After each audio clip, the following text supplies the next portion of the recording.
One of the reasons why we do hydrotherapy is because it's a natural way to help the body resolve whatever issues it has on its own. So one of the quotes that we have is from the Spirit of Prophecy, Ministry of Healing, page 226. If the life of the attendants upon the sick is such that Christ can go with them to the bedside of the patient, there will come to him the conviction that the compassionate Savior is present, and this conviction will itself do much for the healing of both the soul and the body. So this quote basically shows that,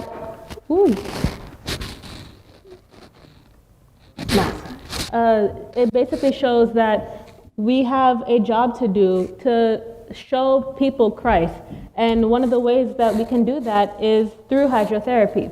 When we treat someone else, it shows them who Christ really is. It shows them how Christ would take care of them.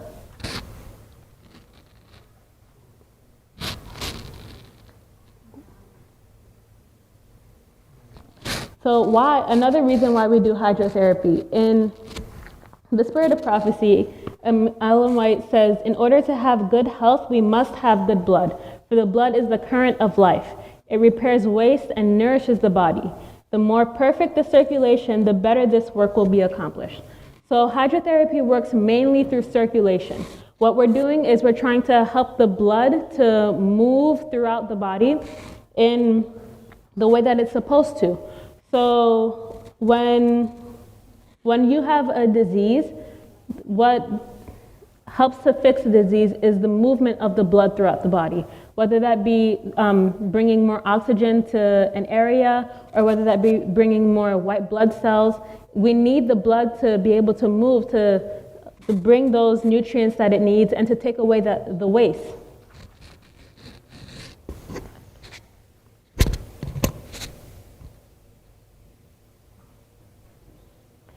So, the definition of hydrotherapy. Hydrotherapy is any method that uses water to treat a variety of symptoms throughout the body. If we break up the word, hydro means water and therapy means treatment. So a brief history about hydrotherapy. Hydrotherapy has been around for a very long time, and it's not just the hydrotherapy that we know today. Ancient Greece had natural thermal springs that they would go to, mainly for relaxation purposes, but even those natural springs, we have a treatment in hydrotherapy that's pretty similar to that. The ancient Romans had public baths where they would go to bathe themselves and to also receive hydrotherapy. And ancient Egyptians had baths with medicinal flowers, so they took it one step further and they took the natural remedies that we have today and incorporated it with hydrotherapy. The rise of the hydrotherapy that we know today began in the 1890s. So when typhoid fever came around, they were trying to figure out how exactly to treat it because so many people were suffering with it. So when they figured out that they could use hydrotherapy, mainly the hot and the cold, to help spur the blood to move around in the body to circulate, and they saw that people were getting better because of it, they began to do more research into hydrotherapy. So today, after much research, they use hydrotherapy to treat many different illnesses, including cancer, which is amazing.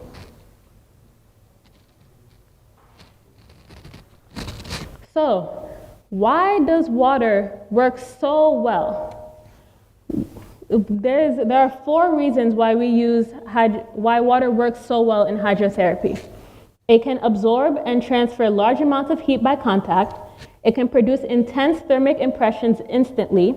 It is very flexible, allowing us to combine different techniques such as friction and percussion, and it is a great solvent and an essential nutrient. So for the first one, it can transfer and absorb large amounts of heat through contact. The importance of heat. So in hydrotherapy, while the water itself is important, it isn't the water that's helping the treatment, but the temperature of the water. So whether we make it hotter or colder, that will bring a different effect to the body. So there, in hydrotherapy, we use the two kinds of heat to bring on the result that we want. We use specific heat and latent heat. Specific heat is the amount of heat needed to raise a substance by 1 degree. So the specific heat for water is 1 calorie per gram. So it takes 1 calorie of energy to raise the temperature of water by 1 degree. So when you're measuring something with a thermometer, the thermometer is measuring the specific heat. The latent heat, however, is a hidden heat that is not able to be read by a thermometer.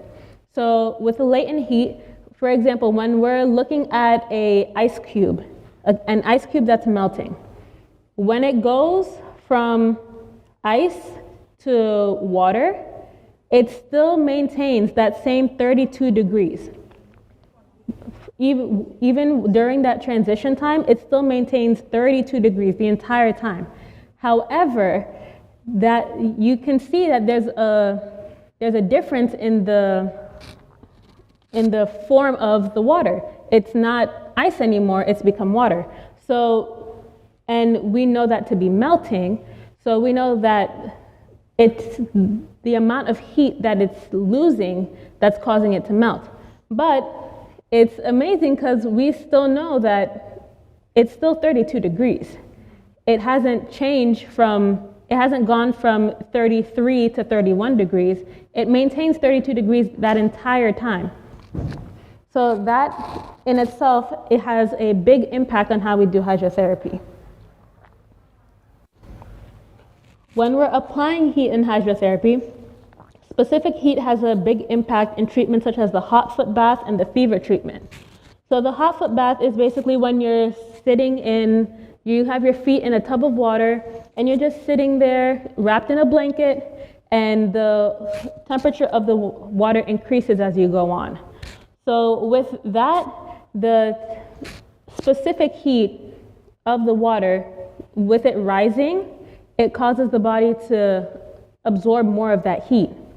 So that raising of temperature by it doesn't exactly raise by 1 degree, but it usually raises by 3, 4 at a time. The more you add water in, that is what brings the result of the hot foot bath, where it can help with congestion, it can help with headaches. It opens the blood vessels in the feet. And the same thing with the fever treatment. The fever treatment is it's the entire body. So the fever treatment is you're sitting in a tub of water and they're increasing the temperature a little by little. And that basically causes the blood vessels in your entire body, except your head, which isn't under the water, to go up. The latent heat, however, is useful in treatments such as ice rub and steam sauna. So when you're doing an ice rub, that ice is melting as you rub it along on your body. And we can see that it's changing temperature, it's melting. So it's releasing a lot of heat and your body is losing that heat. However, it's not exactly changing in degree. And the steam sauna as well. There's that steam, we know that you can get burned from steam. So actually the difference when you're freezing water and boiling water, when you're freezing water, it takes 79.2 calories to freeze water. So that is 79.2 calories. And that's the amount of energy that the water needs to lose so that it can freeze. However, when you're boiling water, it takes 537 calories.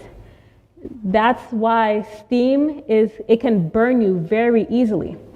So when you're doing a steam sauna, of course the steam is controlled, the temperature is controlled, but you feel like you get very hot very quickly. So when that is your body absorbing all the heat from the steam around you, that those little molecules of water in the air through the steam are releasing so much heat, and your body is taking that in. And so while steam may not look that hot, it looks cool. It looks cool, but it's actually very hot. Next one, it can produce an intense thermic reaction instantly. So a thermic impression is the stimulation of the nerves when put in contact with a differing temperature. So I don't know if you've ever, well, it's Michigan, so you've gone outside when it's super cold. And your hands are freezing cold, and you would think, let me put my hand under hot water to warm it up a bit. But when you put it immediately under hot water, your nerves, they get shocked. That exact reaction is a thermic impression. That's the reaction of the nerves when it comes in contact with a different temperature. So while in hydrotherapy, we do use that example, it's not that extreme. So for example, in the contrast shower, you go from hot water to cold. And that intense sudden change in the temperature is what allows the blood vessels to immediately open up or close up as soon as it comes in contact with the water. So, like I said, the intensity of the impression depends on the difference between the temperature of the skin and the temperature of the water being applied. So if you have a huge difference between the temperature of your skin and the temperature of the water, then the thermic impression will be larger. But if the temperature of the skin and the temperature of the water is smaller, then the thermic impression will be a lot smaller. I saw you had a question? Well, how do you determine which type of hydrotherapy to apply? That's a good question. I will, further on, I have a few hydrotherapy treatments that you can do at home, and I'll show you how to figure that out, yeah. All right. The next one is it is very flexible, allowing us to combine different techniques such as friction and percussion. So we use many different techniques when we're doing hydrotherapy. So one of them is a cold mitten friction. So that's basically you take a wet washcloth and you rub it really quickly against the skin. So while that cold does make a difference in the blood vessels that we're using, the friction also makes a huge difference because it's spurring the blood to come. So using different methods helps to make the body produce different reactions, which gives us the results we are looking for when performing hydrotherapy. And lastly, it is a great solvent and an essential nutrient. Water is very easy to dissolve things in, like Epsom salt or oils. We can target different symptoms by being able to put things in the water. So like the Egyptians were doing, they put medicinal flowers in their water. Us, we put Epsom salt, we can put different oils like lavender oil, or herbs, like anything that we know has a natural remedy that can help the body to produce something naturally, we can use it in the water, because unlike other treatments or anything like with chemicals, we know that it won't have a reaction. So water is already present in our body, so the body itself will have no unwanted reaction to being in contact with water, unlike other chemicals. Also, the water in the body will work with the water outside of the body to bring about results. So, like I said, we're working with the blood. So, of course, we have water in our blood. We're supposed to have a lot of water in our body.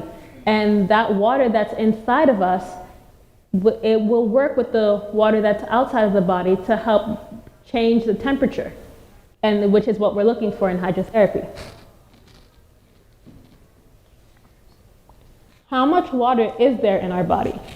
So our body is made up of 60% water. Our brain and our heart have 73% water.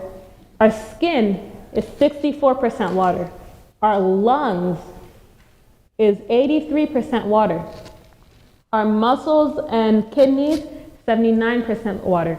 And even our bones are 31% water. Despite the fact that they are hard, our bones have water in them.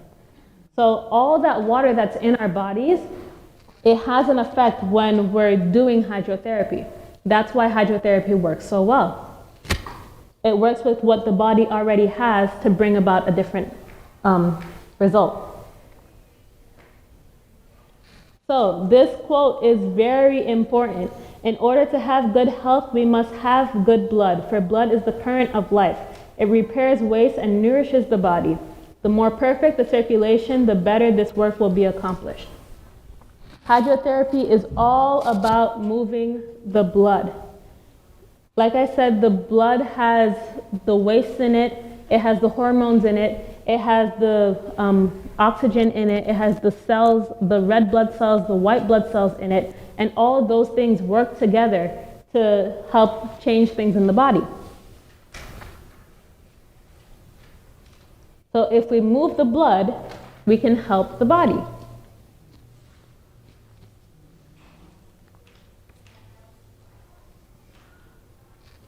So how we affect circulation. So we have two different effects when we're doing hydrotherapy: the reflux effect and the hydrostatic effect. A reflux effect is the indirect effect a nerve has upon a certain part of our body.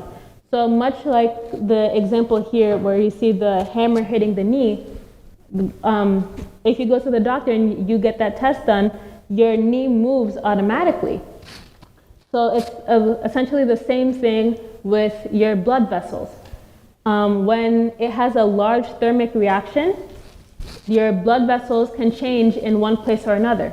So for example, if you put a hot pad on your stomach, while yes, it will open the blood vessels in your stomach, what it also does is open the blood vessels in your brain.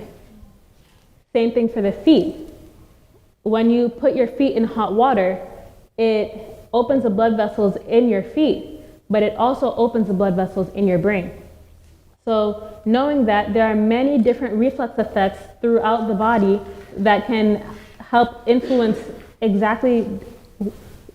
to help pinpoint exactly where you want to bring about results. So when knowing that, it can help you to know which treatment you want. The hydrostatic effect is the effect that congestion of blood has a certain part of the body. So for the hydrostatic effect, we have hydrostasis versus retrostasis. Hydrostasis is the moving of blood from the core of the body closer to the surface, and it is most often achieved with heat. So for example, when you have a fever, all of your blood is moving, it's moving throughout your entire body, but it's closest to the surface of your skin as opposed to within your core. So your body is trying to release that heat. So it moves it, your blood vessels that are closer to your skin, it will have more blood than the blood vessels that are more towards your trunk. So that's basically the body's form of hydrostasis. But when we're doing hydrotherapy, one treatment that we use for hydrostasis,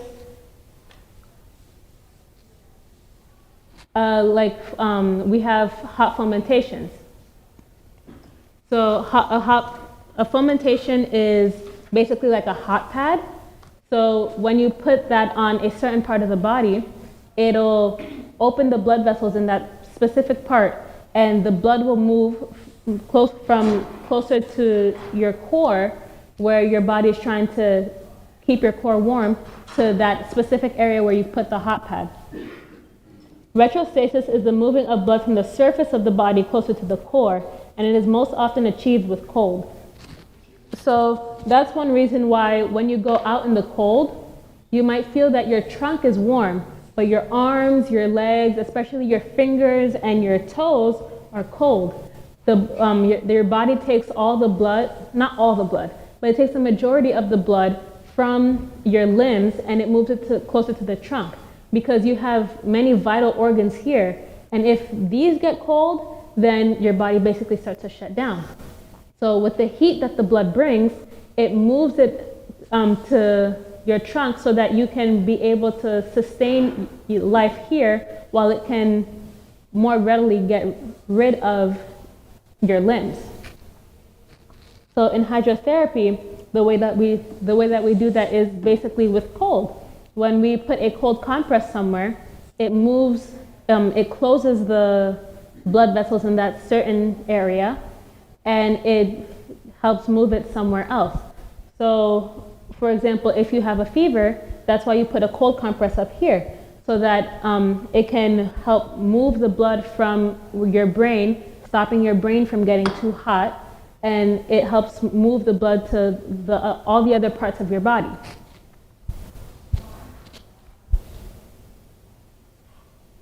So 3 ways we control the effect that we want. With the reflex effect and the hydrostatic effect. Those 2 effects they're basically opposites. So the reflex effect happens automatically and the hydrostatic effect happens over time. So the 3 ways that we control the effect that we want is through the size of the application, the intensity of the application, and the location of the application. So with the size of the application, if you have a huge application, like if instead of taking a hot pad and you put it on the back of your hand, if you go and you take a hot bath, that's more likely to have a hydrostatic effect. If for the intensity of the application, it goes back to the thermic reactions. If you have a huge difference between the temperature in the skin and the temperature of the application, that sudden shock to the nerves is more likely to have a reflex effect.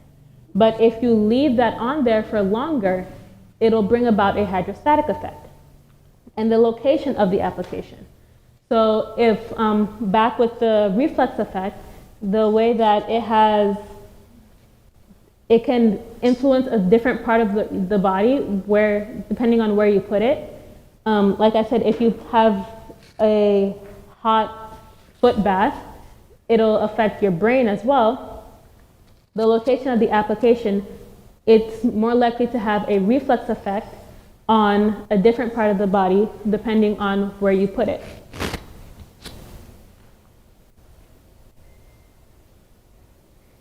So we have essentially 2 kinds of treatments. So the primary treatments are treatments that are usually combined with another treatment.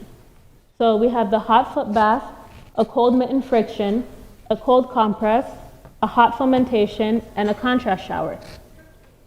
So I've explained the hot foot bath and the cold mitten friction. The cold compress it can basically be a cold cloth that you place anywhere on the body really, but the most common place is the forehead. Hot fomentation. Fomentation is a special kind of pad.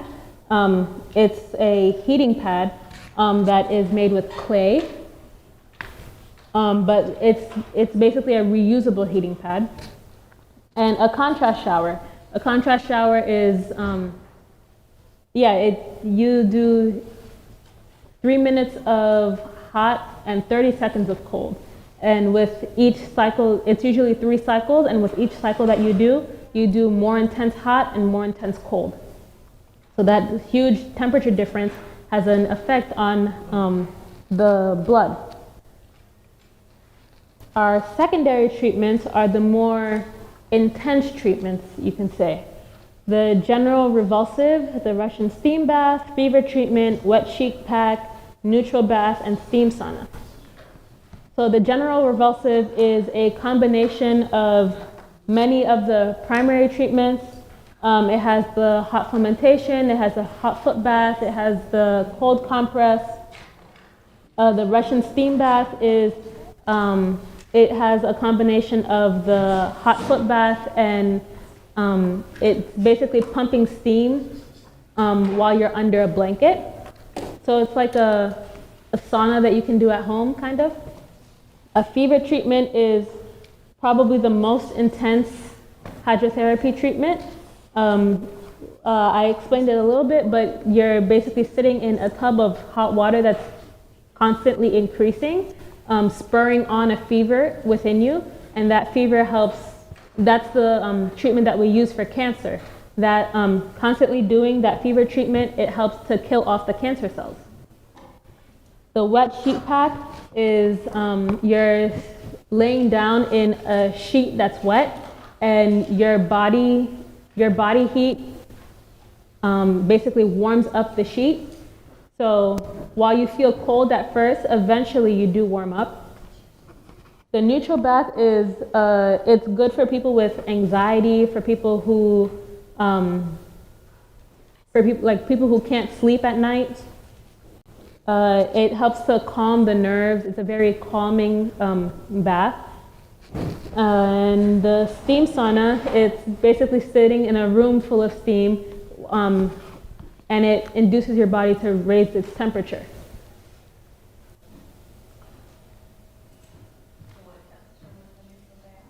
The neutral bath is usually the body's temperature itself. So it's usually around 96 to 98 degrees, and you basically want to keep it there so that it doesn't cause any fluctuation in the body's temperature. And that's what helps calm the nervous system and calm the blood. So how you can do hydrotherapy at home. So while in a lifestyle center, they may have many different tools. All the treatments you can, essentially all the treatments, unless you have a sauna at home, you can do at home. So what you'll need is thermometer, tubs of water, sheets, blankets, towels, washcloths, a pillow, non-metal chair, water, of course, and a kettle. So yeah, each of these, so all of these supplies you can find pretty easily. So hydrotherapy is really something that you can do at home with your family, whether they feel really sick or whether they just want something relaxing.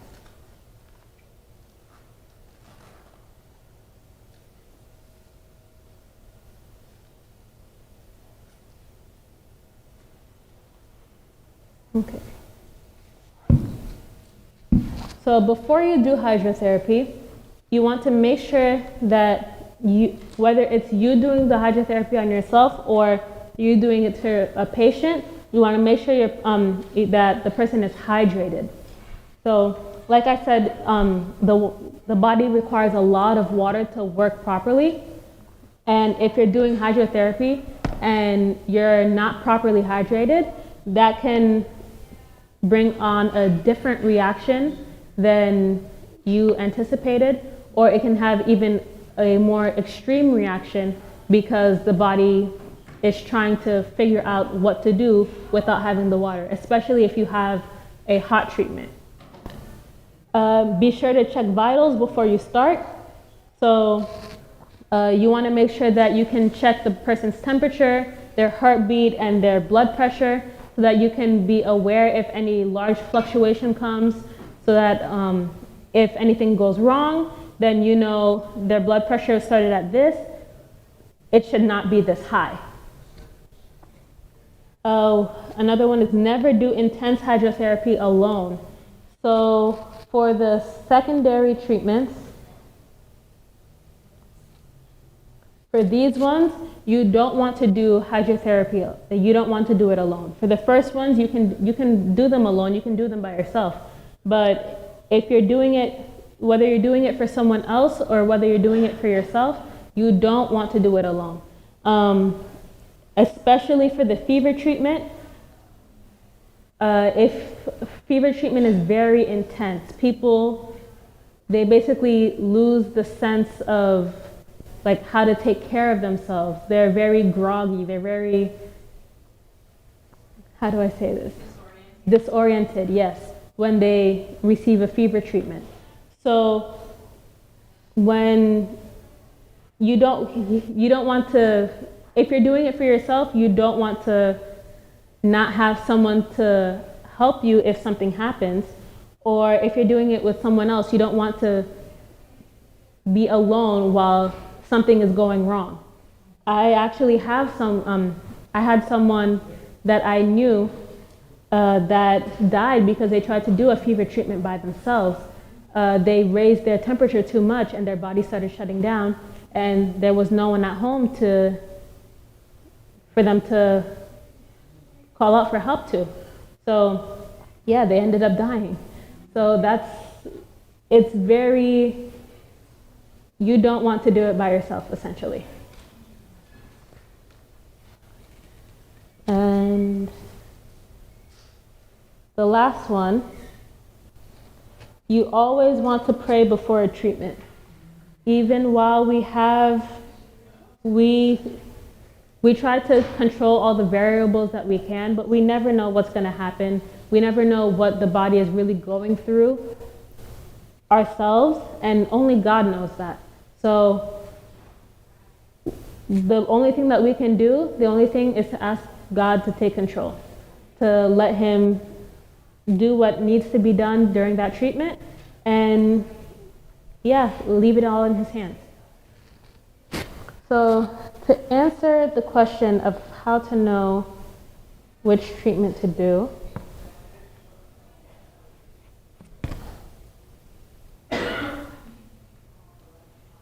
there's actually a book on hydrotherapy that you can get. I have it over there. You can find it on Amazon and used books, as used bookstores as well. So it basically says all the indications and the contraindications, so reasons why or why not to do something. Thank you. It looks like this. So inside it, you'll see the indications. So let's say,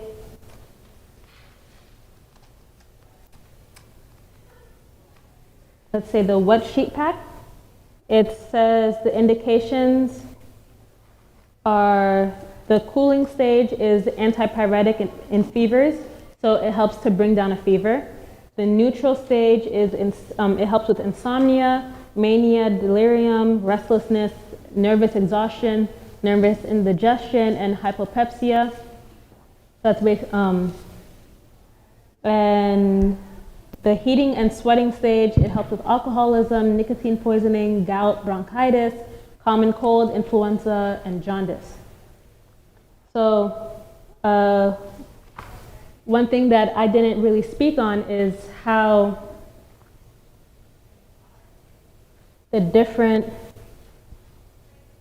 how heat and cold affect the body. So, okay, for example, short cold is, it's stimulating. So if you have, for example, if you're really hot and then you go outside or you step into an area where it's cold, you instantly feel better. You feel more alive. But when you go into long cold, your body starts shutting down. Your body starts, you start shivering and you start getting a bit disoriented, and that's basically your body trying to warm itself up, but it can't warm itself up on its own. You have to warm up. You have to go somewhere warmer. So, and the opposite is true for, the same thing is true for short hot and long hot. When you're somewhere cold and you have something warm, you feel more alive, you feel better when you have that warmth. But the longer that warmth is there, the body doesn't react well to it. Or the body is working to try to cool itself down. So that has, that goes back to,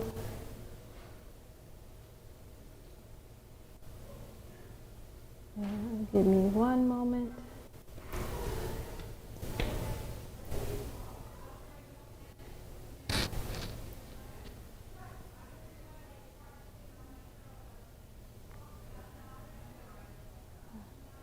That goes back to the hydrostasis and retrostasis.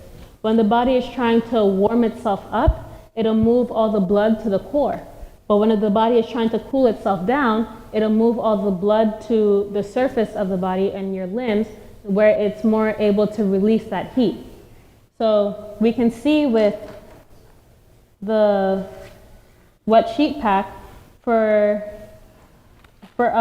an amount of time, you're cold. So since you're cold, your body is trying to warm itself up. So it'll move all the blood to your core. And that can help to get rid of the fever. The neutral stage, while your body is warming up the blanket, there will be a point where it feels pretty okay. So that's the neutral stage, and same as the neutral bath, it helps to calm down the nervous system, and it helps with insomnia. It even helps with mental issues or mental disease like mania or delirium.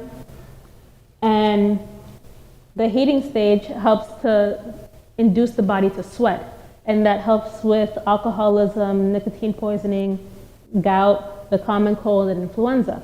So that sweating helps to get rid of the waste in the body, or whatever pathogen is causing the disease. So if you can see how exactly that difference in the temperature can help, will influence the blood, then you can figure out how exactly that treatment will bring on the results that you want. The name of the book is Hydrotherapy, Simple Treatments for Common Ailments, and it's by Clarence Dale and Charles Thomas. What age can you start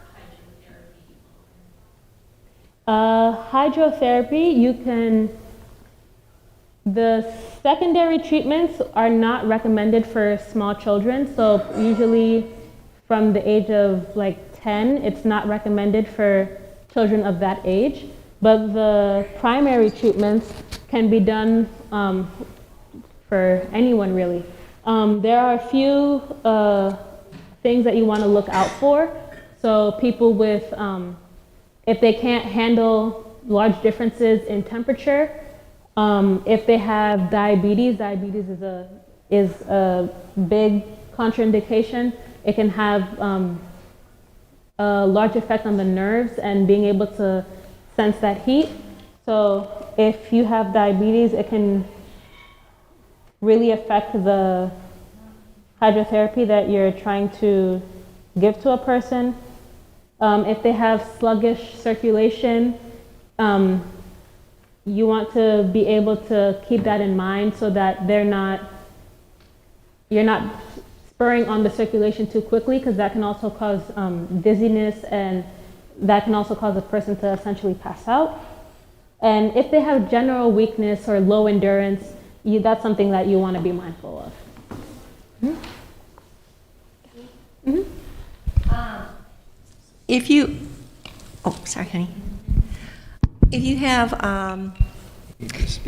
if this feels overwhelming to somebody like me, and this is totally overwhelming, so is there some kind of hydrotherapy spa or medical facility? Because what if you have kidney disease or liver disease or diabetes or some kind of thing that you have toxins or cancer, and you want the stuff, from what I'm understanding is the water is the conduit for changing the temperature of your body so that your circulation improves. And so the whole object, I would think, to have improved circulation is to expel toxins that are making you sick.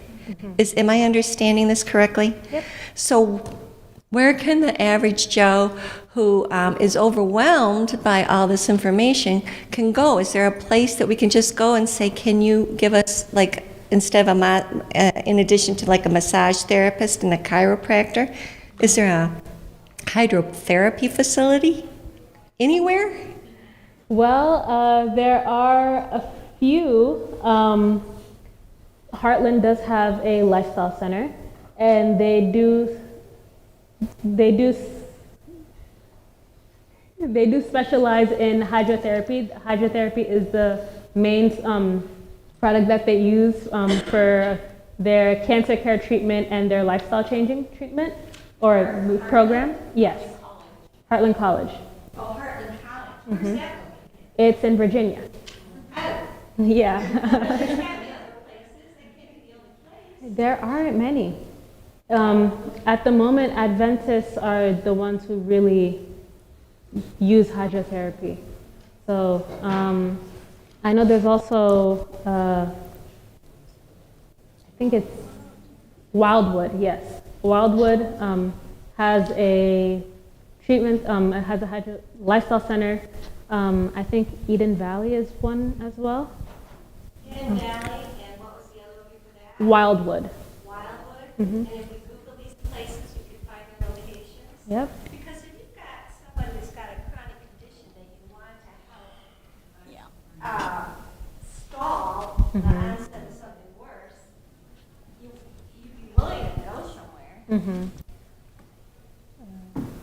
I'm done.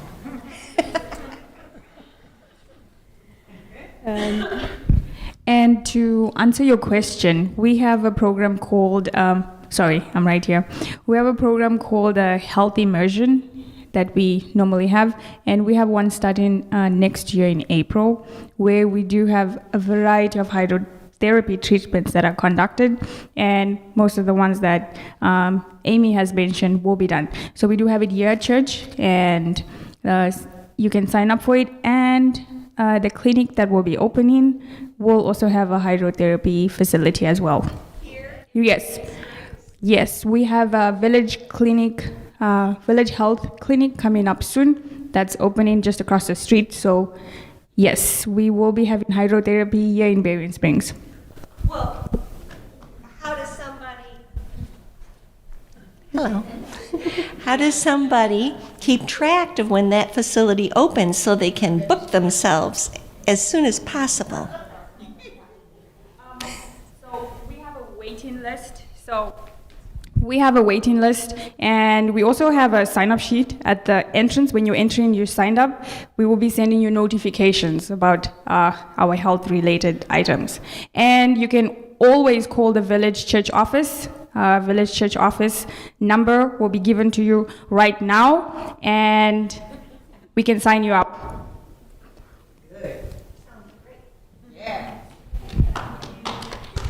You can find the number online, and for those who are here who want it, you can meet me by the door.